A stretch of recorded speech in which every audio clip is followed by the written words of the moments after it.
Quand je commence une toile, je ne sais jamais ce que ça va donner. Je ne sais jamais où je vais, et moins je sais, et mieux ça se passe, quoi, en fait. Une harmonie se crée sans qu'on y pense.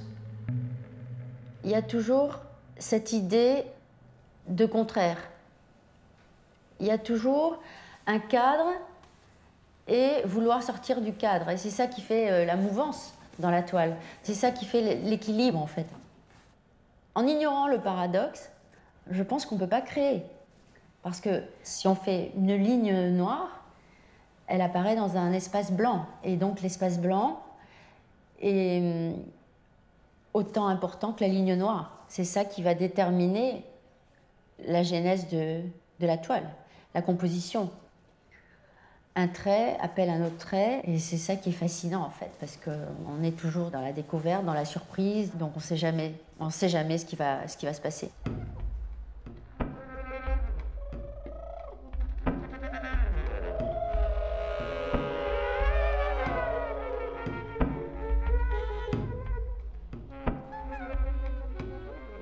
Le black hole, c'est aussi une fascination pour l'espace, pour ce qu'il y a au-dessus de notre tête.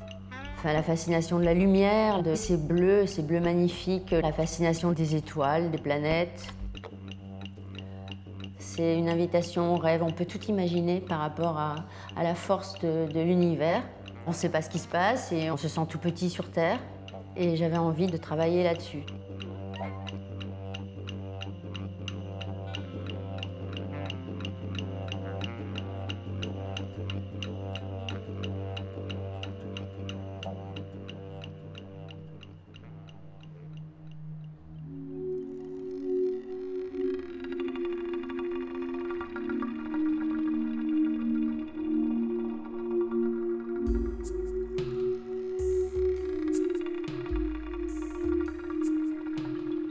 Dans la série Homothétie, j'ai commencé une série de formes fractales, des formes qui progressivement deviennent plus grosses ou plus petites.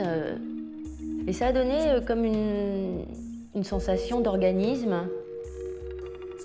Ce sont des petits cercles, et les cercles progressivement grossissent autour d'un noyau central. Et ce noyau central est commun dans beaucoup de mes toiles. J'aime partir du centre. Et après, je vais où la forme m'appelle, en fait. Je pars vraiment dans le hasard, et c'est parfois un accident qui amène une autre forme. Ou... Voilà, il y a le moins de réflexion possible.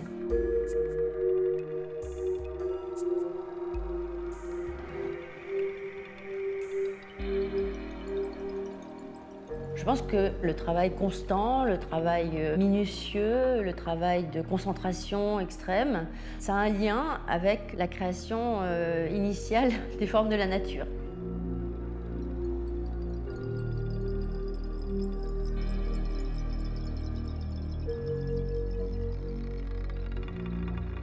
Pour ne pas penser au fait que je trace le cercle, je compte. Et compter, ça me permet d'oublier mon geste. Et si je suis interrompue, je m'arrête et j'écris le numéro. Au départ, les numéros étaient à l'intérieur des cercles. Et progressivement, ils sont devenus acteurs à l'extérieur des formes. Et quand les cercles ont évolué, ils se sont adaptés à ces chiffres qui étaient déjà dans l'espace blanc de la toile. Donc ça crée des formes graphiques, ça crée des rythmes qui m'échappent complètement. Alors, on peut penser aussi à des insectes ou des formes organiques, hybrides, un peu moléculaires, Quand je regarde toute l'étoile comme ça, j'ai l'impression d'une invasion, quoi. C'est vraiment énigmatique.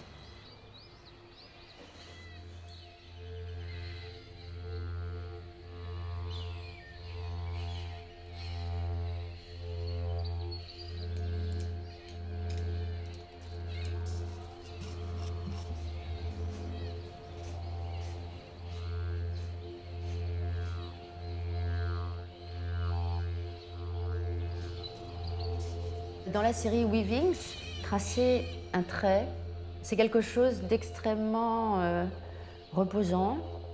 C'est vraiment comme rentrer tout de suite dans la concentration, dans une forme de méditation. Et là, je pars tout de suite dans le rien.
Et finalement, on découvre la toile quand elle est à l'extérieur,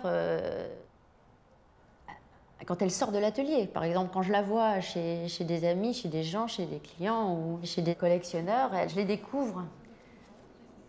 Et parfois, ce sont des fenêtres ouvertes sur soi-même. On se découvre soi-même par rapport à ce que disent des personnes. On peut comprendre son propre travail en fonction du questionnement des autres. C'est un autre regard, comme quand quelqu'un regarde l'étoile et il voit quelque chose de figuratif qui n'était pas du tout voulu. Il découvre ce qu'il veut voir. Et c'est comme ça qu'il peut même s'accaparer l'œuvre et avoir envie de la posséder. Et là, c'est une réussite, parce que ça entre dans sa vie et c'est dans un autre contexte, c'est très curieux. C'est vraiment très curieux.